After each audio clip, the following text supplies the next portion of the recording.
Hello guys, voting అయితే ఈ వారం బీభత్సంగా భయానకంగా జరుగుతుంది. దానికి కారణం ఏంటంటే చాలా ఇంట్రెస్టింగ్ ఫ్యాక్ట్లు ఉన్నాయి ఈ ఈ ఈ వారం ఓటింగ్కి సంబంధించి. ఎందుకంటే మెయిన్గా 6 నామినేషన్లో ఉన్నారు. అది కూడా ఒక్కొక్కరికి సపోర్టర్గా ఉన్నవాళ్ళు ఒక్కొక్కరు హౌస్లో ఉన్నారు. ఓ ముగ్గురికి సంబంధించి ఒక కంటెస్టెంట్ స్ట్రాంగ్గా ఉన్నాడు. దాంతో మిగతా ఇద్దరు అనాథలు అయిపోయారు. ఇప్పుడు నేను చెప్పిన ఇది అర్థం అవ్వాలంటే వీడియో మీరు మొత్తం చూడండి, ఎక్కువ ఉండదు, సూటిగా సుత్తి లేకుండా వీలైనంత స్పీడ్గా త్వరగా ముగించేస్తా. కానీ చెప్పే ప్రతి ఒక్కటి ఈరోజు నేను ఇప్పుడు స్టార్టింగ్ వీడియోలో ఏదైతే చెప్పానో ఈ వారంలో ఎలా మలుపులు తిరుగుతాయి అనేది మీరే చూస్తారు. ఉదయం ఈవినింగ్ ఓటింగ్ వీడియోలు మాత్రం అస్సలు మిస్ అవ్వకండి. ఈ వారం చాలా ఇంట్రెస్టింగ్గా ఉంటాయి. ఈ వీక్ టాప్లో ఎవరు ఉంటున్నారంటే నో డౌట్ కళ్యాణ్ ఉంటున్నాడు, పవన్ కళ్యాణ్ ఉంటున్నాడు టాప్లో. కళ్యాణ్ కారణం ఏంటి అంటే తనూజ ఓటింగ్లో లేదు. తనూజ ఓటింగ్లో లేకపోతే తనూజ ఓటు ఎవరికి షేర్ అవుద్ది? ఈ వారం ఉన్న 6 తనూజతో క్లోజ్గా ఉన్నది ఎవరు? తనూజతో స్టార్టింగ్ నుంచి ఆ పాజిటివ్ వైబ్ ఏదైతే ఉందో అది కొనసాగుతున్నది ఎవరికి? ఓన్లీ కళ్యాణ్. సో తనూజకి సంబంధించిన ఓట్లలో షేర్ అయితే ఖచ్చితంగా షేర్ అవుతాయి. ఆ షేర్ అవుతున్న ఓట్లు కళ్యాణ్కే పడుతున్నాయి. కొంతమంది ఏంటంటే మొత్తం అందరూ వేస్తారని లేదు, కొంతమంది ఈ వారం రిలాక్స్ అయిపోదాం ఎందుకంటే తనుజ నామినేషన్ లేదు కదా అనుకుంటారు. కొంతమంది ఏంటంటే స్ట్రాటజికల్గా వెళ్తారు. వాళ్ళు ఎవరినైతే ఎలిమినేట్ చేయాలనుకుంటారో వాళ్ళు ఎలిమినేట్ అవ్వాలంటే వాళ్ళకంట కిందన ఎవరున్నారో వాళ్ళకి ఓటింగ్ అనేది చేస్తూ ఉంటారు. ఈ వారం ఈ 2 రకాలు జరుగుతాయి. అందుకే తనూజ ఓటింగ్లో కొంత ఒక సగం కళ్యాణ్కి పడిందంటే మిగతా సగం ఖచ్చితంగా ఎవరిని ఎలిమినేట్ చేయాలనుకుంటే వాళ్ళకి యాంటీగా ఉన్న వాళ్ళని, అంటే వాళ్ళతో పాటు పోటీ పడుతూ బాటంలో ఉన్న వాళ్ళని గుద్దుతుంటారు. కొంతమంది మాత్రం రిలాక్స్ అవుతారు ఈ వారం వదిలేద్దామని. ఈ 3 రకాలుగా ఈ వారం తనూజ ఓటింగ్ అనేది ఇది అవుద్ది, ఏమంటే ఇది స్ప్లిట్ అవుద్ది. సో టాప్లో కళ్యాణే కొనసాగుతున్నాడు.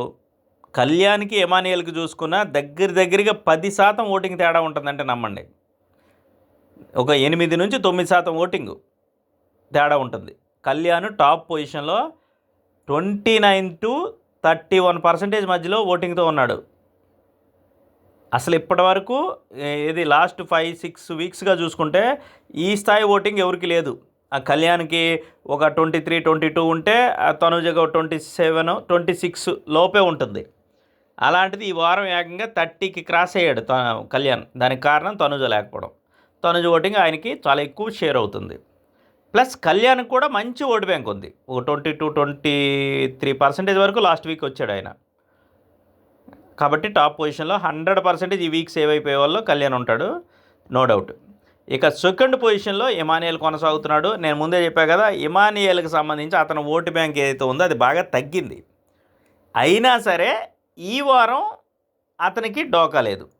అంటే నేను తగ్గిందని ఎందుకు చెప్తున్నాను, టైటిల్ రేస్లో తగ్గింది, అంతేకాని ఎలిమినేట్ అయిపోయినంత దారుణం అయితే ఇమానియల్ది ఉండదు.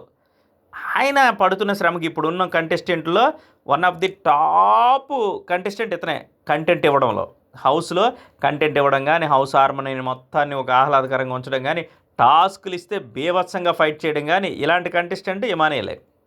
అలాంటి కంటెస్టెంట్కి ఎందుకు ఫ్యాన్ ఫాలోయింగ్ ఉండదు? అతనికి బిఫోర్ ప్రీ ఎగ్జిస్టింగ్ ఓటింగ్ కూడా చాలా ఎక్కువ ఉంది. ఆ తర్వాత హౌస్లోకి వచ్చాక కూడా చాలా ఎక్కువ క్రేజ్ అయితే సంపాదించుకున్నాడు, ఫ్యాన్ ఫాలోయింగ్ కాకపోతే ఇతను కూడా మైనస్ ఏంటంటే ఆ సేఫ్ ప్లే అనేది వదలట్లే.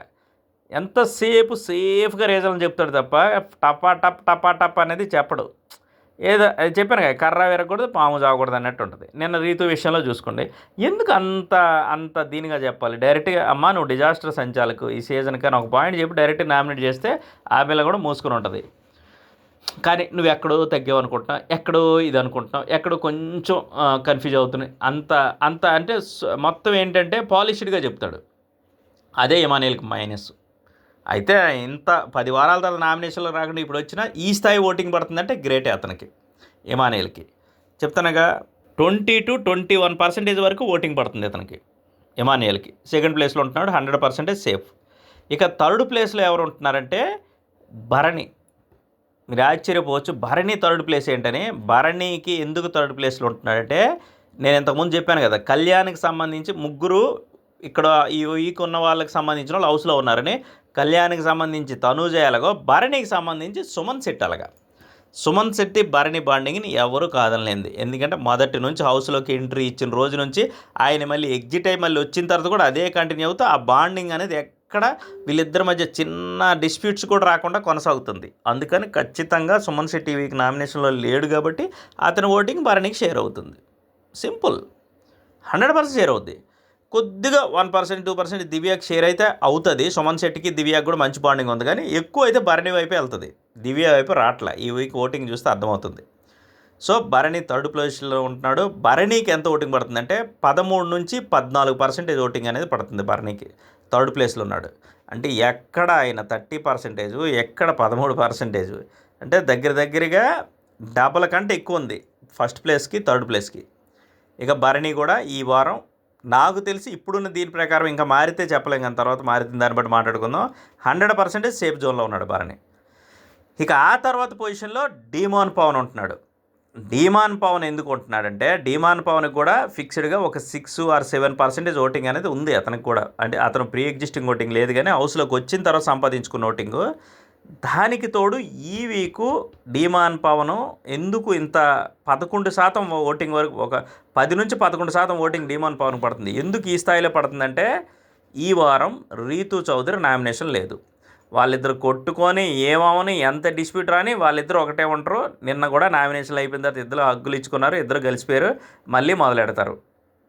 కాబట్టి రీతూ చౌదరికి పడే ఓటింగ్లో ఎంతో కొంత అతనికే షేర్ అవుతుంది తప్ప ఇంకెవరికి పడదు. ఎందుకంటే రీతుకు సంబంధించి ఈ వారం నామినేషన్లో ఉన్న వాళ్ళు ఒక్కలేరు, డీమాన్ పవన్ తప్ప, పాజిటివ్గా రీతుతో హౌస్లో ఉన్నోళ్ళు.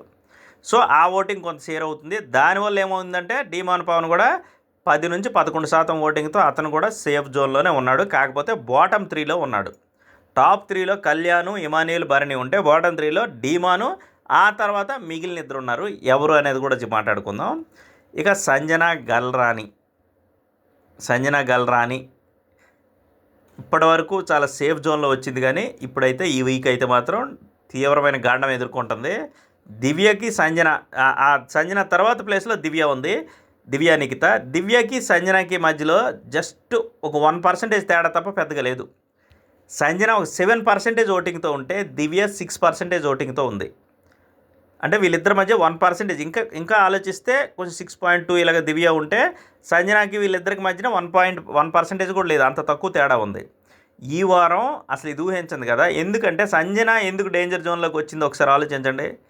సంజన ఇప్పటివరకు సేఫ్గా ఉండేది, ప్రతి వారం మనం ఓటింగ్ వీడియోలో మాట్లాడుకుంటున్నాం. ఇప్పుడు డేంజర్ జోన్లో ఎందుకు వచ్చింది మీరు ఎవరైనా ఊహిస్తే కామెంట్ పెట్టండి. ఒక నిమిషం టైం ఇస్తాను, ఒక 10 seconds టైం ఇస్తాను. ఒక అద్భుతమైన పాయింట్ ఉంది, పెట్టండి, కామెంట్ పెట్టండి ఎవరైనా. సంజన ఎందుకు ఈ వారం డేంజర్లోకి వచ్చింది పెట్టారా? ఓకే, పెట్టే ఉంటారుగా. ఎందుకు వచ్చిందంటే ఇమానియల్ ఈ వారం నామినేషన్లోకి వచ్చాడు.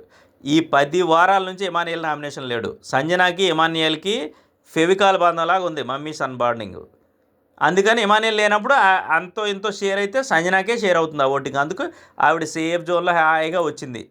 కానీ ఇప్పుడు ఇమానియల్, సంజన ఇద్దరు వచ్చారు. వీళ్ళ దరిద్రం ఏంటంటే వీళ్ళిద్దరూ కాకుండా మిగతా ఉన్న వాళ్ళు ముగ్గురికి సంబంధించిన వాళ్ళు హౌస్లో ఉన్నారు. సుమన్ శెట్టి, తనూజ అండ్ రీతు చౌదరి. ఈ ముగ్గురు ఓటింగ్లోకి రాకపోవడం వల్ల వాళ్ళకి సపోర్టింగ్ వాళ్ళ ఓటింగ్ అనేది సపోర్ట్ చేసేవాళ్ళు ముగ్గురు ఉన్నారు బలంగా.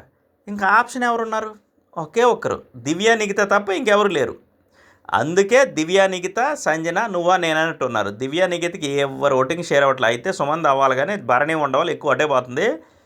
దివ్య నిఖిత ఈ వారం ఎక్కువ డేంజర్లో ఉంది. నేను అందుకే చెప్పా, నిన్న ఓటింగ్ వీడియో, నిన్న ఎపిసోడ్ రివ్యూలో కూడా చెప్పా.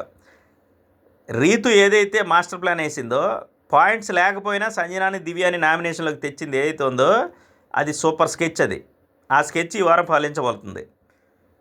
ఎందుకంటే అయితే సంజన లేదంటే దివ్య, వీళ్ళిద్దరిలో ఒకరు ఎగిరిపోబోతున్నారు. ఇది ఇప్పుడుకున్న పరిస్థితిని బట్టి మీరు కాపాడుకోవాలంటే ఓటింగ్ అనేది వీళ్ళిద్దరికి పెంచుకోవాలి.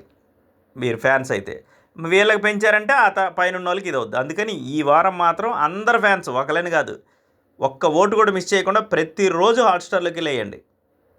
మనం చెప్పే ఓటింగ్ 100% అక్యురేట్తో ఉంటుంది. కావాలనుకుంటే లాస్ట్ వీక్ నామినేషన్లో ఎవరు ఎలిమినేట్ అవుతున్నారు అనేది Saturday morning, early morning 5 o'clock వేసిన వీడియోలో చూసుకోండి. మనం మీరు చూసుకుంటే అది 100% కరెక్ట్ అయింది. బాటంలో దివ్య, బాటంలో నిఖిల్, గౌరవ్, దివ్య ఉన్నారు. వీళ్ళ ముగ్గురులోనే ఇద్దరు పోతారా, ఒకరైతే నిఖిల్ పోతాడు, ఇద్దరైతే గౌరవ్ నిఖిల్ పోతారు, ముగ్గురైతే దివ్య, గౌరవ్, నిఖిల్ పోతారని క్లియర్గా ఆ వీడియోలో చెప్పాం. ఆ వీడియో కూడా ఉంది, చూడొచ్చు మీరు. అంత పర్ఫెక్ట్గా ఉంటాయి ఓటింగ్ వీడియోలు మనవి. ఏదో పైపైన ఏదో అల్లటప్పగా చెప్పడం కాదు, 100% మొత్తం యూట్యూబ్ పోల్స్, వెబ్సైట్ పోల్స్ అన్నీ వడపోసి ఒక మిక్సీలో వేసి కరెక్ట్గా పర్సంటేజ్ తీసి మనం చెప్పడం జరుగుతుంది ఓటింగ్ వీడియో. అందుకని మన ఓటింగ్ వీడియో మాత్రం మీరు అస్సలు మిస్ అవ్వద్దు. ఉంటా, బై బై. మీకేమనిపించింది కామెంట్ చేయండి.